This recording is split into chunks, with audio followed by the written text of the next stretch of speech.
ఉండాలండి. ఈ సత్యం అనేది మనకు ఉండాలి.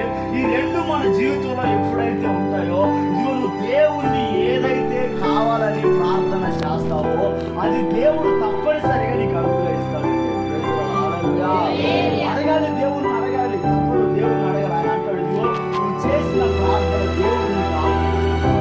వచ్చిన రోగం ఎలాంటి సావాలి, వచ్చినటువంటి బలం కదా ఎలాంటి పోవాలి. కానీ దేవుడు దైవ సేవకుని మరలా నువ్వేం ప్రార్థన చేస్తున్నావు నీకెందుకో దేవుడు ఆయుష్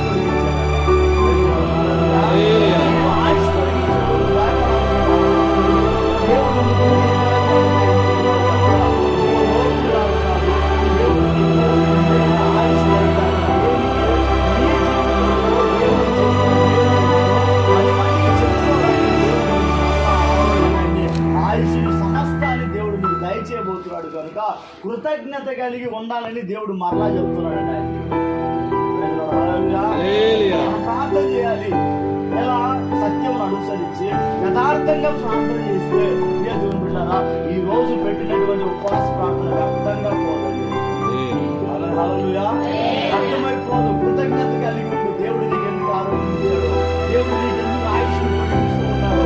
దేవుని బిడ్డలారా, మన జీవితంలో ఒక రోజు అనుగ్రహించబడుతుంది అంటే దానికి కారణం ఏంటంటే దేవుడు అన్ని విధాలుగా మనకు తోడుగా ఉన్నాడు.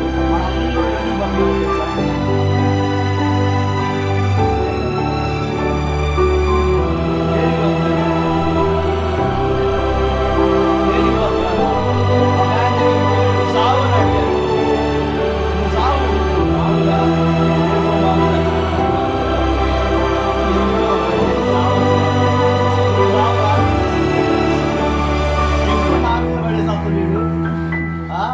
మామూలుగా రేపో బాపో పోయి అంత అయిపోయి ఉంటుంది. అన్నీ అయిపోయి ఒక మూల కూర్చొని శుద్ధి సూత్రం అనమాట. ఉండేవాళ్ళ దగ్గర ఏదన్నా ఎందుకు కూర్చుంది అన్న కర్ర చేతికి వచ్చింది, శరీరం అంతా ముడతలు ఏలాడతాం.